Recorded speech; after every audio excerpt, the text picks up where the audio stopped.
Birds are a diverse group of warm-blooded vertebrates characterized by feathers, beaks, and a high metabolic rate. They are found in nearly every habitat on Earth, from forests and deserts to oceans and polar regions. Here's a brief overview of various types of birds. 1. Songbirds, small to medium-sized birds known for their vocal abilities. Examples include sparrows, robins, and canaries. 2. Birds of prey, carnivorous birds with keen eyesight and sharp talons.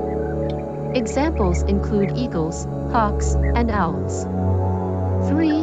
Waterfowl, birds that are typically found in aquatic environments. Examples include ducks, geese, and swans. 4. Seabirds, birds adapted to life primarily on the ocean. Examples include gulls, albatrosses, and puffins. 5. Wading birds, birds with long legs adapted for wading in shallow water. Examples include herons, flamingos, and storks. 6.